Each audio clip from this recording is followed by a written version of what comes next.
මේ තියෙන ඔයාලට ලේසියෙන් ගෙදරදී හදාගන්න පුළුවන් බේක් කරන්න ඕනේ නැති රසම රස චීස් කේක් එකක්. අපිට මේකේ බේස් එක හදාගන්න ඕනේ වුණා කුඩු කරගත්ත මාරි බිස්කට් ග්‍රෑම් 300යි. ඊට පස්සේ මෙතන තියෙනවා දිය කරගත්ත බටර් ග්‍රෑම් 150ක්. දැන් අපි මේ දෙක එකට දාලා හොඳට මික්ස් කරගන්න ඕනේ.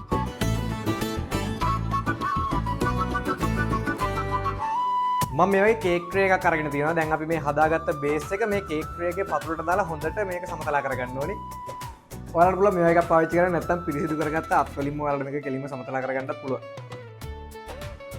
දැන් අපි චීස් කේක් මික්ස් එක හදාගන්න කලින් මේක ෆ්‍රිජ් එකේ දාලා පැය භාගයක් විතර පොඩ්ඩක් චිල් කරලා ගන්න ඕනේ. මුලින්ම අයිසින් සීනි ග්‍රෑම් 150ක් අපි මේ ඊට තියෙන භාජනයට දාගන්නවා.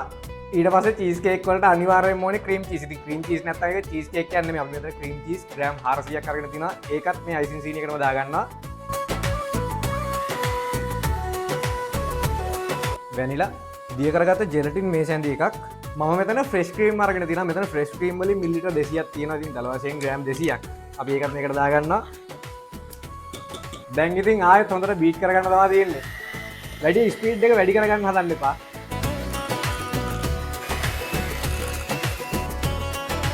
මේ තියෙන්නේ අපි චිල් කරගත්ත අපේ බේස් එක. දැන් අපි මේ බේස් එක උඩට මේ හදාගත්ත චීස් කේක් මික්ස් එක වත් කරගන්න ඕනේ. හරි. දැන් ඉතින් මේකේ වැඩ ටික ඉවරයි. දැන් අපි මේක හොඳට ෆ්‍රිජ් එකේ දාලා ඕවර් නයිට් හරි පැය 6ක් 8ක් වගේ කාලයක් හොඳට සෙට් වෙනකන් තියන්න ඕනේ. ඔන්න මම අපේ කේක් එක දැන් බැලුවා. ඒක හොඳටම සෙට් වෙලා තියෙන්නේ. හැබැයි ඒක එළියට ගන්න කලින් අපි මේකට ඕනේ ජෑම් එක හදාගෙන ඉන්න ඕනේ. ඉතින් ඒකට මම ස්ට්‍රෝබෙරි ග්‍රෑම් 250ක් මේ වගේ පොඩියට කපාගෙන තියෙනවා. ඒක අපි මේ පෑන් එකට දැන් දාගන්න ඕනේ. ඊට පස්සේ සීනි ග්‍රෑම් 150ක්. දැන් ඔයාලට තියෙන්නේ මේ සීනි ටිකයි ස්ට්‍රෝබෙරි ටිකයි ජෑම් එකක් මට්ටමට එනකන් හොඳට මේක ලිපේ ගින්දර සාමාන්‍ය මට්ටමේ කලවම් කරගන්න එක තමයි. දිගටම කලවම් කරන්න නැත්නම් මේක අඩියල්ලා අයියේ.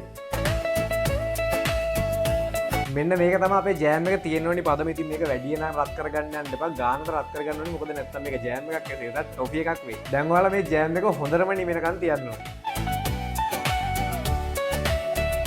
මේ තියෙන්නේ මම ඕවර්නයිට් ෆ්‍රිජ් එකේ දාලා කූල් කරගත්ත අපේ චීස් කේක් එක. අපි දැන් මේක ට්‍රේ එකෙන් ගමුකෝ ෂේප් එකේ.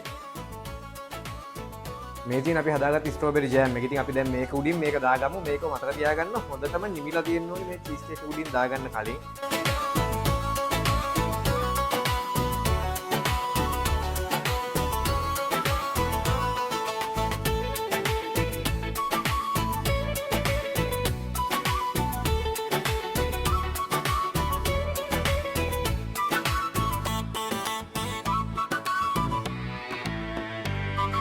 මේක ඔයාලා චීස් කේක් ලවර් කෙනෙක් නම් අනිවාර්යයෙන්ම මතක බලන්න මාරම රසයි.